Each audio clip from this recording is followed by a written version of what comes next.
हे गुरु माता के बेटा बेटियों, माता रानी के बेटा बेटियों, साईनाथ महाराज के हृदय में हमेशा एक भजन चलते रहता था। रमते राम आओ जी, ऊदियों की गोनियां ले जाओ जी।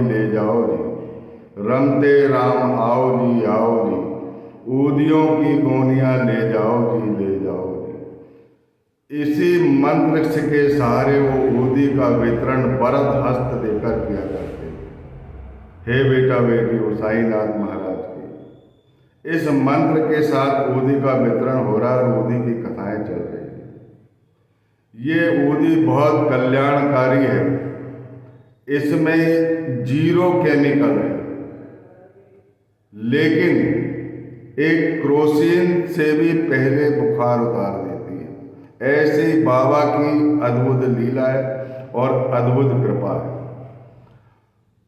और ऊदियों के महत्व की कथाएं आप सुन चुके हैं। इन कथाओं को ध्यानपूर्वक, भक्तिपूर्वक, प्रेम पूर्वक अवश्य सुने। आपके घर के सारे कष्ट दूर होंगे और जो भी दवाइयां चल रही है उसे चलने दें। लेकिन साईनाथ महाराज का यह मंत्र, रमते राम आओ जी, ऊदियों की गोनी ले जाओ जी, अपने घर में जो भी पेशेंट, ईश्वर ना करे कि कोई बीमारी आए, बाबा के भक्तों के घर में कोई कष्ट प्रवेश नहीं करता, लेकिन फिर भी ये कर्म पथ जो है वो बड़ा कठिन है। सबको भुगत कर ही भवसागर पार करना पड़ता है।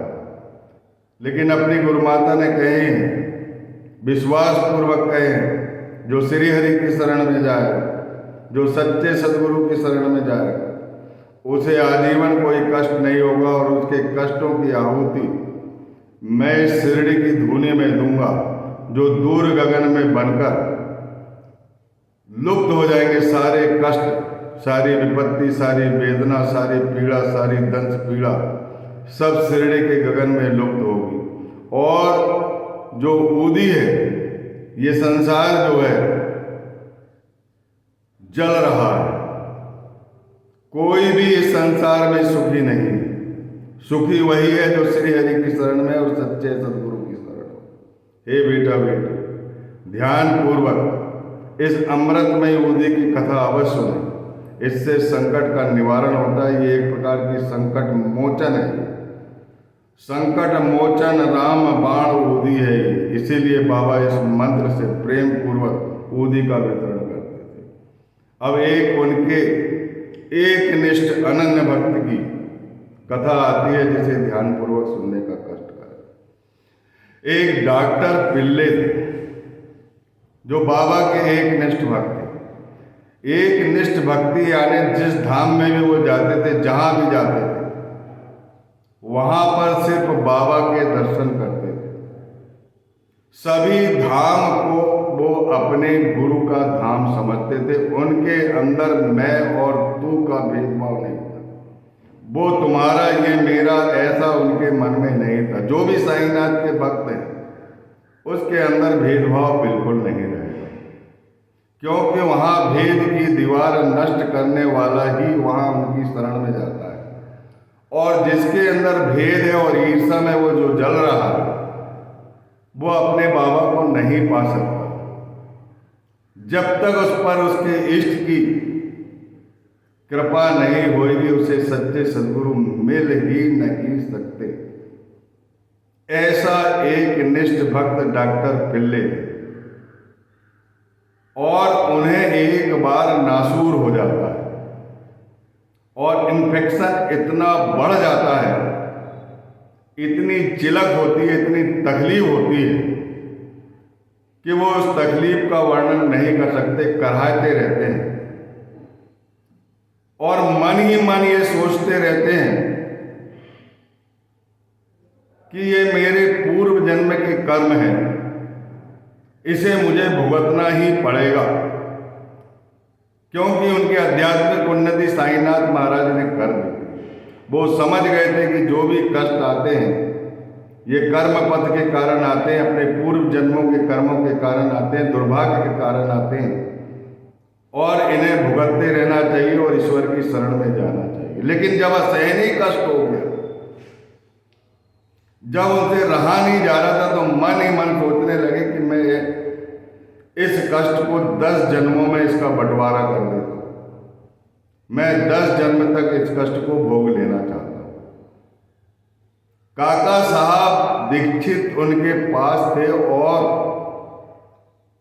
नाना साहब चांदोरकर भी उनके पास थे। नाना साहब चांदोरकर ने उस नासूर पर, जो एक लट्टू की तरह पैर में उभर गया था, बड़ा, और जिसमें चिलक हो रही थी, जिसमें मवाद भरा हुआ था, उस पर एक पट्टी बांध दी थी। उनसे विलाप करते हुए कहते हैं वो काका साहब दीक्षित थे कि मैं इस कष्ट को 10 जन्म में भोग लूंगा, मेरा कष्ट कम हो जाना चाहिए, इस कष्ट से मुझे मृत्यु से श्रेष्ठ कर लग रही, मृत्यु हो जाना ज्यादा पसंद कर रहा हूं मैं, पर मैं इस कष्ट को नहीं झेल पा रहा हूं। लेकिन बाबा की भी बड़ी अद्भुत लीला है। उस समय वहां नाना साहब चांदोरकर भी रहते और काका साहब दीक्षित भी रहते। काका साहब दीक्षित विनम्रता पूर्वक साईनाथ महाराज से कहते हैं, उसके पहले ही साईनाथ महाराज कहने लगते कि डॉक्टर पिल्ले क्या कह रहा है, उसे 10 जन्म में कष्ट नहीं भोगना पड़ेगा, मैं यहां पर किस लिए बैठा हूं, ये जो कष्ट है मेरे भक्तों के, वो कष्ट मेरे हैं, और मैं उसे 10 दिन में ही समाप्त कर दूंगा। उन्हें ऐसा नहीं सोचना चाहिए, मृत्यु को उल्लंघन नहीं करना चाहिए, क्योंकि कर्म पथ जो है वो भुगतना ही पड़ता है। और श्री हरि की शरण में जो सच्चे मन से जाता है और अपने कर्म पथ को भुगतते हुए जाता है, उसकी अविलंब सहायता होती है, और उसे अविलंब पीठ पर लाद कर मेरे पास ले आओ। काका साहब दीक्षित जाते हैं और डॉक्टर पिल्ले को उठाकर ले आते हैं। जैसे ही साईनाथ महाराज डॉक्टर पिल्ले को देखते हैं तो वो तकलीफ से कराह रहा था, उसे दाहिनी तरफ बिठा लेते हैं और उस नासूर तरफ ध्यान पूर्वक देखते हैं कि तुमने ठीक ही कहा है कि अपने कर्मों का फल भुगतना पड़ेगा। जैसे भी कर्म होते, चाहे इस जन्म के हो, चाहे पूर्व जन्म के हो, चाहे दुर्भाग्य जो अपन ने किया है उसे भुगतना पड़ता है, और आपको भुगतना ही चाहिए।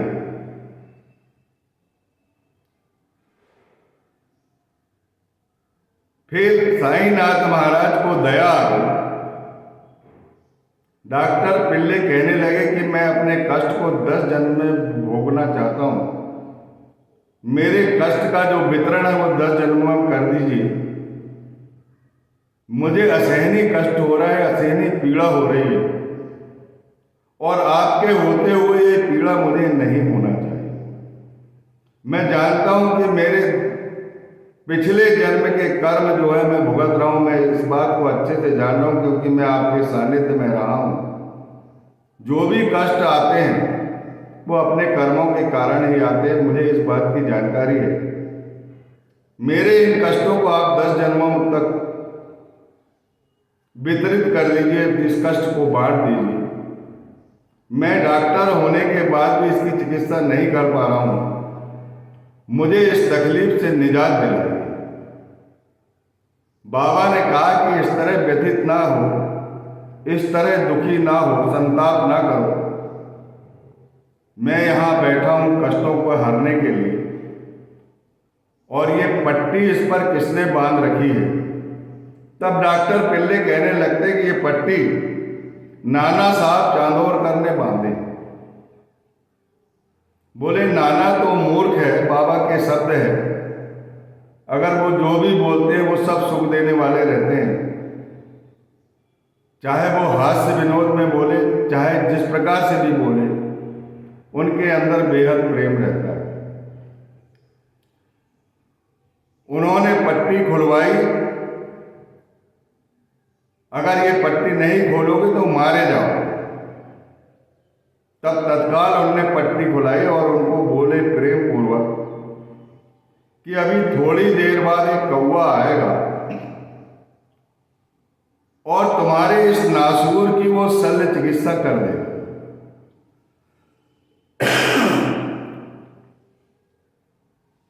इसके बाद पट्टी खोल दी गई। शाम का वक्त था।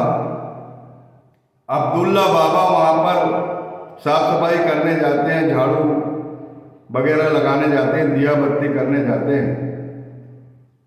और डॉक्टर पिल्ले जो है तकलीफ से करा रहे थे, लेकिन उनकी तकलीफ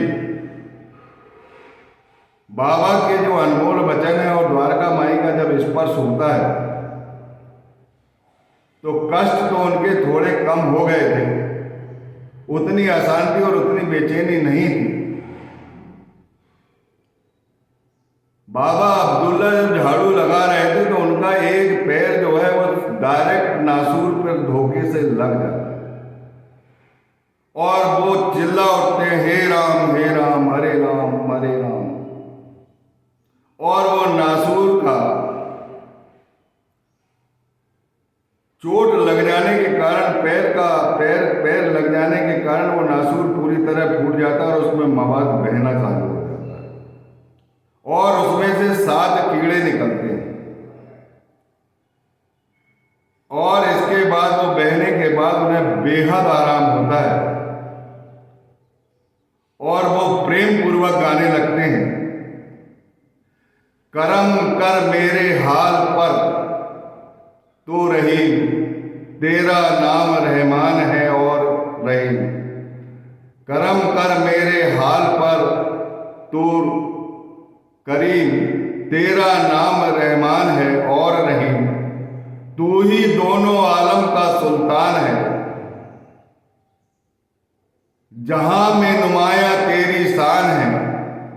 फना होने वाला है सब कारोबार, रहे नूर तेरा सदा आसकार। तू आशिक का हरदम मददगार, तू आशिक का हरदम मददगार। इस प्रकार प्रेम पूर्वक ये जो प्रार्थना है वो गाने लगते हैं, उन्हें पूरा आराम हो जाता है। इसका मतलब ये है कि करम कर मेरे हाल पर तू करीम। जो कर्म करता है माने जो कृपा करता है उसी का नाम करीम है। ईश्वर जो है वो कृपा करने के लिए है, इसीलिए उसे ईश्वर के नाम को करीम कहा गया है। उर्दू जो कृपा करता है वही करीम है। तेरा नाम रहमान है और रहीम। रहमत जो बरसाता है, दया धन है, दया की जो बरसात करता है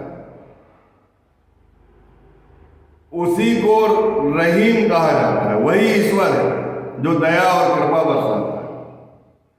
तू ही दोनों आलम का सुल्तान है, ये दुनिया और ऊपर की दुनिया, दोनों जगह का सम्राट तू ही है, तेरे सिवा और कोई नहीं। धन्य है इस प्रार्थना, धन्य है करुणा। निजात मिल गया दुख से, नासूर से। एक डॉक्टर पिल्ले जो अपनी चिकित्सा स्वयं नहीं कर पाए, जिसकी चिकित्सा द्वारका माई मस्जिद में हो, और बाबा ने कहा था कि एक कौवा आएगा उसमें चोंच मारेगा। अब्दुल्ला बाबा झाड़ू लगाते, धोखे से उनका पैर लग जाता उस नासूर के मुंह पर और वो पूरा फट जाता और मवाद बह जाता। उसके सारे कीटाणु जो इन्फेक्शन कर रहे थे, जो जलन पैदा कर रहे थे, जो कह रहे थे कि 10 जन्मों तक इस कष्ट को भोग लो, लेकिन ये कष्ट उनको बर्दाश्त नहीं हो रहा। जहां में नुमाया तेरी शान है, इस दुनिया में तेरी शान के अलावा कुछ नहीं दिखाई देता। फना होने वाला है सब कारोबार, सब कुछ नष्ट होगा, सब ओधी बनने वाले। रहे नूर तेरा सदा का, तेरा ही नूर, तेरी चमक इस संसार में रहेगी, बाकी सब नाश होगा। तू आशिक का हरदम मददगार, जो तेरी प्रार्थना करता है निर्मल मन से, जो तुझे निर्मल भाव से पुकारता है, आर्तनाद करता है, तो उसका मददगार रहता है। बोलिए सच्चिदानंद सदगुरु साईनाथ महाराज की जय। इसके बाद डॉक्टर पिल्ले बाबा से कहते हैं, आपने कहा था कि कौवा आएगा और इसका शल्य चिकित्सा करेगा, कौवा तो आया ही नहीं। तो साईनाथ महाराज बड़े इससे बोलते कि कौन सा कौवा? अरे आदमी में भी तो कौवा होता है कि नहीं होता? वो भी तो चोंच मार सकता है। अब्दुल्ला आया था ना, वही तो कौवा है, उसी ने तो चोंच मारा है जब तुम्हारे नासूर का ऑपरेशन हुआ है और सारा मवाद बह गया। जो कीड़े थे जो तुमको परेशान कर रहे थे, जो जलन पैदा कर रहे थे, जो तुमको ये कह रहे थे, जिसके लिए जिस कष्ट को तुम भोगने में असमर्थ हो गए थे, कह रहे थे कि 10 जन्म में, मैंने कहा कि जो द्वारका माई की सच्ची शरण में आएगा, जो राधा कृष्ण माई की शरण में आएगा, ये माता है, सरल हृदय की माँ है, और जो अंतःकरण से पुकारेगा, जो प्रार्थना तुमने की है, ऐसे निर्मल मन से जो भी आएगा, उसके सारे कष्ट इसी धूनी में जलेंगे और दूर गगन में धुआं बनकर लुप्त होंगे। और ये ऊदी है, यही सत्य है, इसका विवेक करना चाहिए, इसकी विवेचना करना चाहिए। और उस ऊदी को उन्होंने ऑपरेशन के बाद लगाया और ये कहा, रमते राम आओ जी, रमते राम आओ जी, ऊदियों की गोनियां ले जाओ जी, ऊदियों की गोनियां ले जाओ। जिस भाग्यशाली भक्त के घर में साईनाथ महाराज की धुनी की ऊदी है, तो विश्वास पूर्वक, प्रेम पूर्वक, निर्मल मन से इस प्रार्थना को कर लेना और ऊदी दे देना। प्राण लेवा संकट भी उसी क्षण नहीं टल गया, तो मुझे कमेंट करके कहना, लेकिन निर्मल भाव होना चाहिए, दृढ़ विश्वास होना चाहिए, और वो आश्चर्यजनक परिणाम देगी जो डॉक्टर पिल्ले की होगी। पिल्ले हमेशा हमेशा के लिए द्वारका माई के ऋणी होंगे और साईं नाम जपने लगे। इसीलिए दासगणों महाराज ने लिख दिया, साईं रहम नजर करना, बच्चों का पालन करना। जाना तुमने जगत पसारा, सब ही झूठ जमाना। ये जमाना झूठ है, तब भी आपको रहम करना है। इसमें भी लिखा है, कर्म कर मेरे हाल पर तू करी, मैं जिस हाल में भी हूं तो मुझ पर कर्म कर। मैं अंधा हूं बंदा तुम्हारा, मुझको चरण शरण में लेना। हे साईनाथ महाराज, धन्य है आपकी करुणा और धन्य है आपका भक्तों से प्रेम। जिस तरह माता अपने शिशु को चिपका कर रखती है, ऐसे भक्तों को आप कलेजे से चिपका के रखती है, पर निर्मल भाव होना जरूरी है। जो इस कथा को सुनेगा वो असहनीय कष्ट उस घर में स्पर्श नहीं करेगा, उस घर में कभी अकाल मृत्यु नहीं होगी। बोलिए सच्चिदानंद सदगुरु साईनाथ महाराज की जय। इसके बाद हम लक्ष्मण बापा के भाई की प्लेग की बीमारी की कथा सुनाएंगे, और एक इंदौर की महिला जो यूटेरस प्रॉब्लम के कारण मेनोपॉज की स्थिति में थी, 45 वर्ष से उसकी उम्र अधिक हो गई थी और इतनी तकलीफ में थी कि डॉक्टरों ने कह दिया था कि इसका ऑपरेशन होगा और इसमें यूटेरस में यानी गर्भाशय में असाध्य रोग हो गया है। उस असाध्य रोग का मैं नाम नहीं लेना चाहता, लेकिन आप समझ ही जाएंगे। उसके बाद भी सन 1912 में बाबा ने उसका ऑपरेशन नहीं होने दिया और वो आज जीवित है। इस कथा को हम अगले वीडियो में आप तक पहुंचाएंगे, कृपया आत्मसात करना। और जो भी साईनाथ महाराज की कथा सुनेगा उसका कल्याण होने से कोई नहीं रोक सकता। मैं और तू का भेदभाव समाप्त करो। ये मेरा वो तुम्हारा जान दो, ये मेरा देव वो तुम्हारा देव वो जान दो। साईनाथ महाराज सभी देवों में विराजमान है। सब जगह जाओ और अपने साईनाथ महाराज के दर्शन करो, लेकिन अपने साथ उनकी जीवनी, उनका धड़कता हुआ दिल अपने कलेजे से लगा कर ले जाओ। बोले सच्चिदानंद सद्गुरु साईनाथ महाराज